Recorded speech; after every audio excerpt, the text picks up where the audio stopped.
কোনো পরপুরুষ গায়রে মাহরাম মেয়েদেরকে বা মহিলাদেরকে সালাম দিতে পারবেন কিনা? আলহামদুলিল্লাহ, আসসালাতু ওয়াসসালামু আলা রাসূলিল্লাহি ওয়া বা'দ। সালাম ইসলাম ধর্মের অন্যতম সৌন্দর্য। সালামের জন্য কিছু মূলনীতি রয়েছে।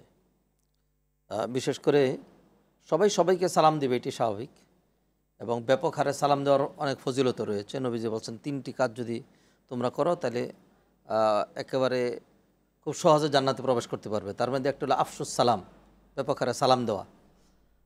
মহিলাদেরকে সালাম দিতে অথবা কোনো মহিলা অন্য পুরুষকে যদি সালাম দিতে হয়, একটা মূলনীতি মেনটেন করলেই চলবে। সেটা হলো ইদা উমিনাল ফিতনা, যদি ফিতনার আশঙ্কা সেখানে না থাকে। যেমন ধরুন, একটা অল্প বয়স্ক মেয়ে যুবতী যদি সে আর একটা যুবককে সালাম দেয়, তাহলে সেখানে একটা ফিতনার আশঙ্কা থাকে। এমনিতেই তো মানে ফিতনা।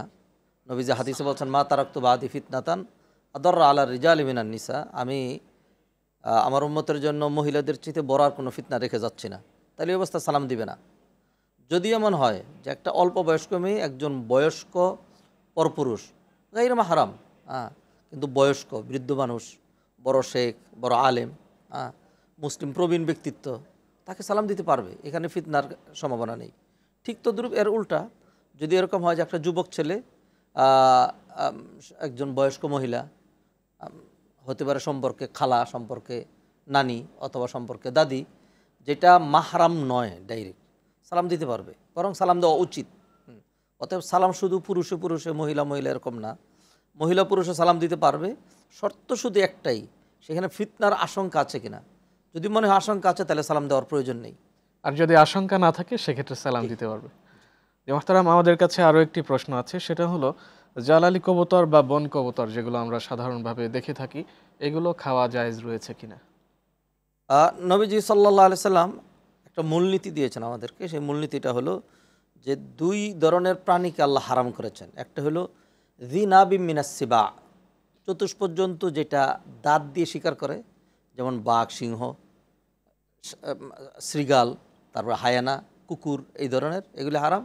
ওয়াজি মিখলাবিম মিনাত তুয়ুর, আর যে সকল পাখি তাদের নখর দিয়ে শিকার করে, যেমন বাজ, চিল, শকুন, এই ধরনের পাখি, এগুলো হারাম।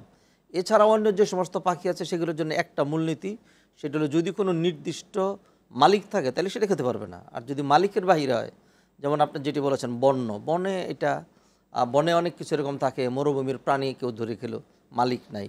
অথবা ধরেন এমনি সরকারি নদী, যেটাতে নির্দিষ্ট কারো মালিকানা নাই, কেউ যদি সেখান থেকে মৎস্য শিকার করে, আরেকজনের পুকুরের মাছ ধরে মাছ খাওয়া যায়, কিন্তু আরেকজনের পুকুরের মাছটা খেতে পারবে না। তো যদি কবুতরটার কোনো মালিক থাকে, তাহলে সেটা তো তার অনুমতি ছাড়া খেতে পারবে না। ইয়া আইয়ুহাল্লাযীনা আমানু লা তাকুলু আমওয়ালাকুম বাইনাকুম বিল বাতিল ইল্লা আন তাকুনা তিজারাতান আন তারাদিম মিনকুম, মানে অন্যায়ভাবে অন্য কারো মাল ভক্ষণ করা যাবে না। যেহেতু আপনি বলেছেন এটা বন্য কবুতর, অথবা যেটি বলেন জালালি কবুতর, এটি মনে হয় অনেকে নামটা দিয়েছিলেন যে শাহজালালের সেখানে যে কবুতরগুলো থাকে সেখান থেকে, এই নামটা ঠিক না।